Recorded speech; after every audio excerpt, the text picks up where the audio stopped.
وادی کشمیر اس وقت پچھلے 2 دنوں سے مسلسل اشک بار ہے، دلوں پہ قیامت ٹوٹ پڑی ہے، اور پہلگام کی فضائیں آج بھی ان معصوم سیاحوں کی چیخوں سے گونج رہی ہے جو یہاں سکون کی تلاش میں آئے تھے، وحشت اور دہشت کا نشانہ بنے، اور انہی دلخراش اور دلسوز لمحات کے پیش نظر میں نے آپ کو یہاں آنے کی زحمت دی۔ پہلگام سانحہ پوری انسانیت کے لیے لمحہ فکریہ ہے، کے لیے ایک چیلنج ہے۔ ہم اس بات کو یقین رکھتے ہیں کہ انسان کا قتل پوری انسانیت کا قتل ہے۔ میں پہلگام میں پیش آئے دلدوز واقعات کی شدید الفاظ میں مذمت کرتا ہوں۔ اس انسانیت سوز حملہ کے نتیجے میں موت ضائع ہوئی اور بہت سے لوگ زخمی ہوئے۔ دہشت گردی اور تشدد کی ایسی مثال، ایسی کارروائیاں ناقابل قبول ہے۔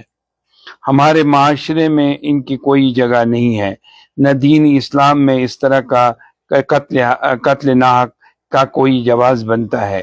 یہ مسلمہ حقیقت ہے کہ کشمیری قوم کے رگپے میں مہمان نوازی اور یہ قوم اس کے ساتھ کھڑی ہے، متاثرہ ان لوگوں کے ساتھ کھڑی ہیں جو متاثرہ ہوئے، اور متاثرہ خاندانوں کے ساتھ ہم شریک غم ہیں۔ ہم ایک پرامن قوم ہیں اور تشدد کے ساتھ نفرت کرتے ہیں، اور یہ کشمیریت اور حملہ ہے، اور کشمیری لوگ یہاں سیر و تفریح کرنے والے سیاحوں کی مہمان نوازی میں ایک دوسرے پہ سبقت لیتے ہیں۔ کشمیریت اور انسانیت پہ یہ حملہ ہے۔ یہ کیسے ممکن ہے کہ کشمیری اپنے مہمانوں کا قتل ہوتے ہوئے خاموش بیٹھیں گے؟ اگر حکومت یا دیگر اور کشمیریت کو نشانہ بنانے کی کوشش کرتے ہیں تو ان کو چاہیے کہ وہ اس غلط فہمی سے باہر نکلیں، کیونکہ اس طرح کے انسانیت سوز واقعات کشمیریوں کے لیے ناقابل برداشت ہے اور کشمیریت کے اصولوں کے منافی ہے۔ سوال پیدا ہوتا ہے کہ فعل بد انجام دینے والے کہاں سے آئے اور کہاں گئے؟ آخر وہ بندوق بردار کہاں چھپ گئے؟ جبکہ کشمیر کے چپے چپے میں تعینات ہے۔ پہلگام جاتے ہوئے کئی مقامات پہ عام لوگوں کو روکا جاتا ہے اور چیکنگ کی جاتی ہے، اور ڈرون کا استعمال معمول بن گیا ہے۔ لیکن کیا یہ وہ جدید ٹیکنالوجی کے اس واقعے کے پیش آنے تک بیکار تھی؟ معاملہ توجہ طلب ہے۔ جو سیاح اس وقت زخمی ہوئے ان کے بچاؤ کے لیے آگے آئے، کیا انہوں نے مسلمان سمجھ پہ ان کی مدد کی یا انسانیت کے نام پہ ان کو زندگیاں بچانے میں رول ادا کیا؟ وہ کون تھا جس نے دہشت گرد سے بندوق چھیننے کی کوشش کرتے ہوئے اپنی جان کا نذرانہ پیش کیا؟ 12 لاکھ فوج کشمیر میں موجود ہے۔ یہ ایک لمحہ فکریہ ہے۔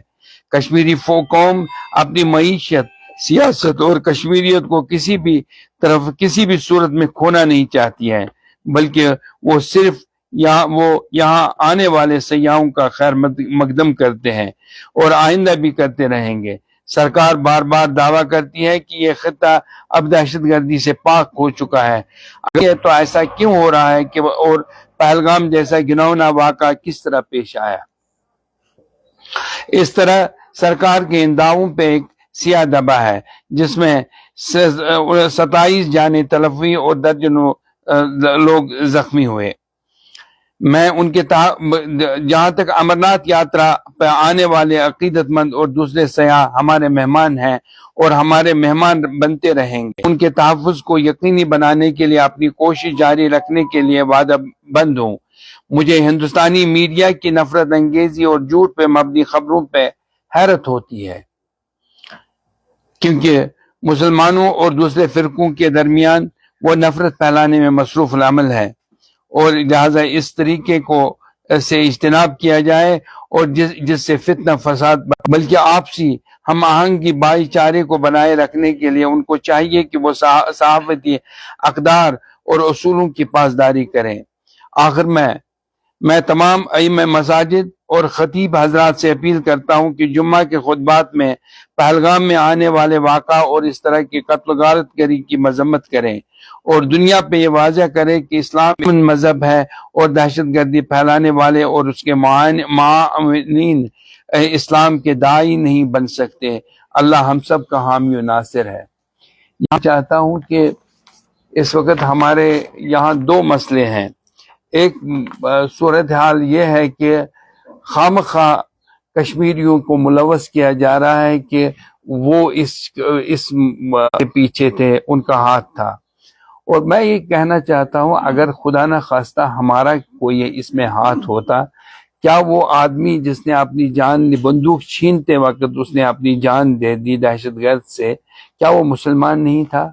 اور وہ لوگ جنہوں نے باضابطہ طور پہ زخمیوں کو دوسرے علاقوں تک پہنچایا، یعنی نیچے لے آئے، اپنی کندھوں پہ لے آئے، گوڑوں پہ لے آئے، کیا وہ مسلمان نہیں تھے؟ اور آخر یہ کیا چاہتے ہیں؟ ہندوستانی میڈیا اصل میں کیا چاہتا ہے؟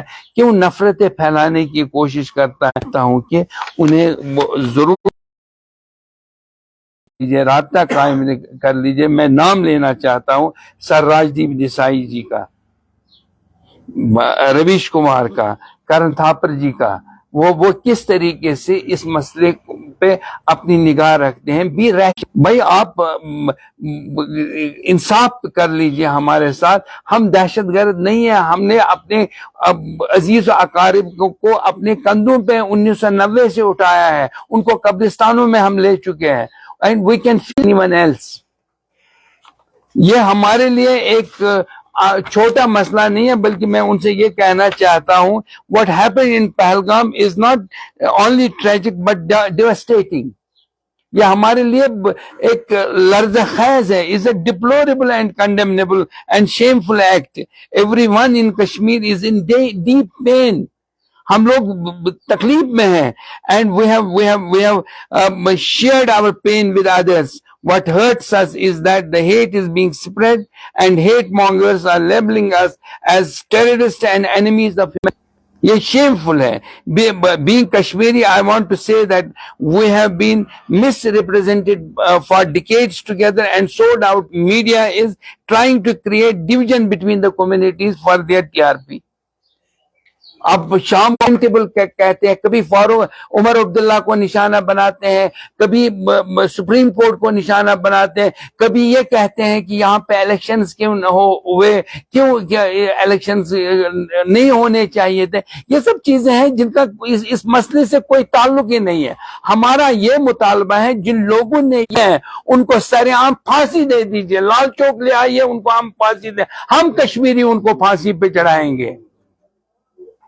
ہمارے بچے اس وقت باہر پڑھ رہے ہیں، انہوں نے کون سی خطا کی ہیں؟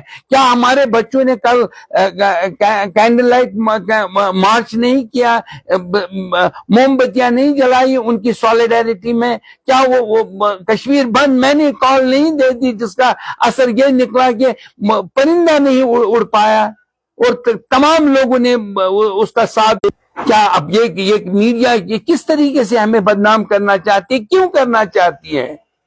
اور کشمیری لوگوں نے اس کو ڈسون کیا ہے اس حرکت کو، اور ہم اس کی مذمت کرتے ہیں۔ اور میں یہ کہتا ہوں کہ کشمیری لوگ جو ہے، جو کہ ہمارے ائمہ خطبہ ہے، جو مبلغین ہیں، ان سے میں اپیل کرتا ہوں، بلکہ یہ لازم ان پہ ٹھہراتا ہوں کہ وہ کل جمعہ کے دن پہ مساجد کے اندر باضابطہ طور پہ یہ کشمیری بالکل کھڑی نہیں ہو سکتی ہے۔